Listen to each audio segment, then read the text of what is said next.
नमस्कार।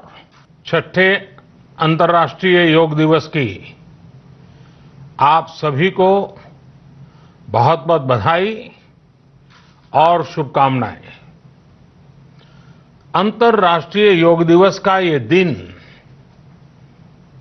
एक प्रकार से एकजुटता का दिन है। ये विश्व बंधुत्व के संदेश का दिन है।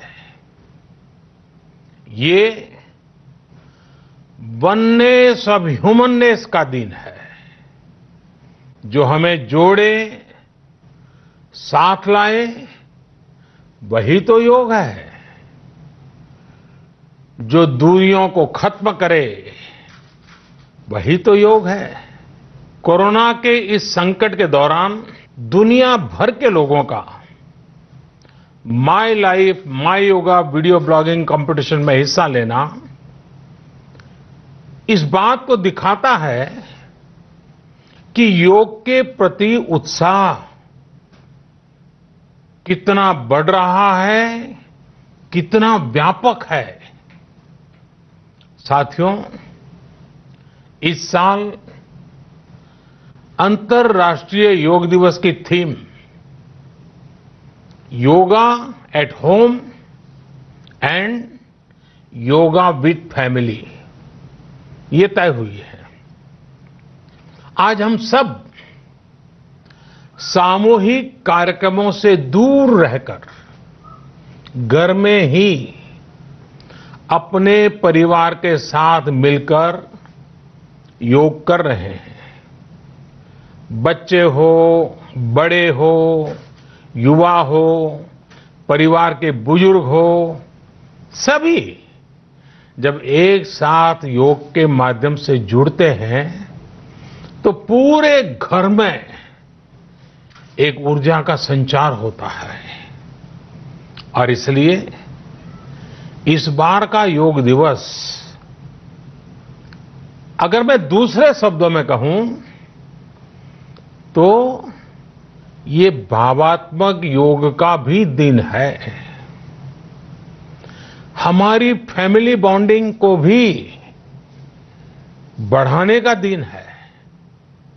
साथियों, कोरोना पैंडेमिक के कारण आज दुनिया योग की जरूरत को पहले से भी अधिक गंभीरता से महसूस कर रही है।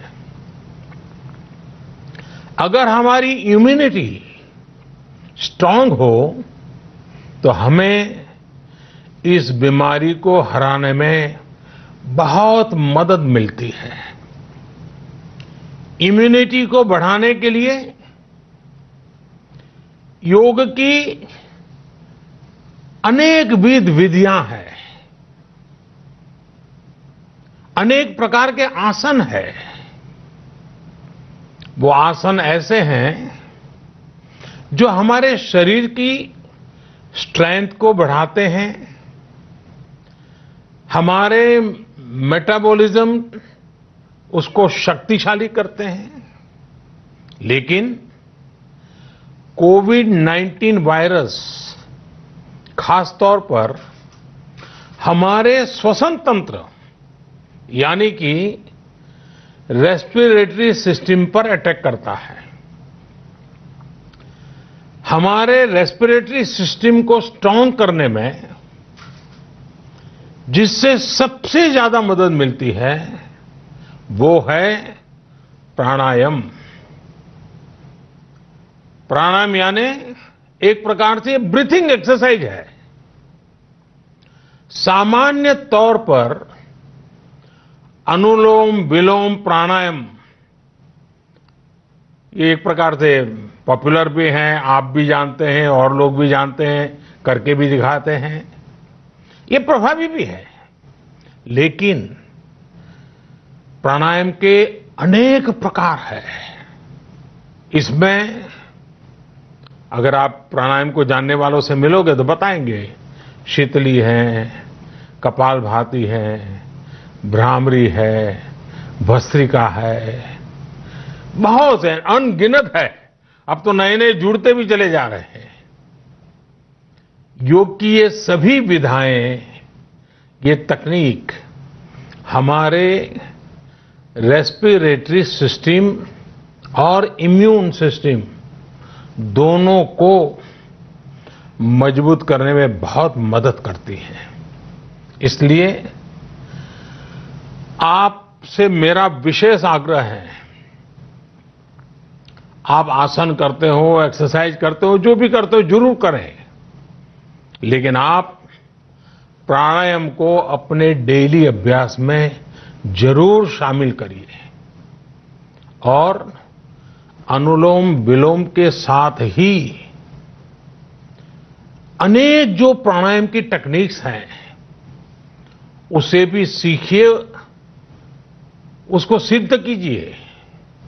योग की इन पद्धतियों का लाभ बड़ी संख्या में आज पूरी दुनिया में ये कोरोना वायरस से ग्रसित जो लोग हैं, वो पेशेंट उसका लाभ ले भी रहे हैं। योग की ताकत से उन्हें इस बीमारी को हराने में मदद मिल रही है।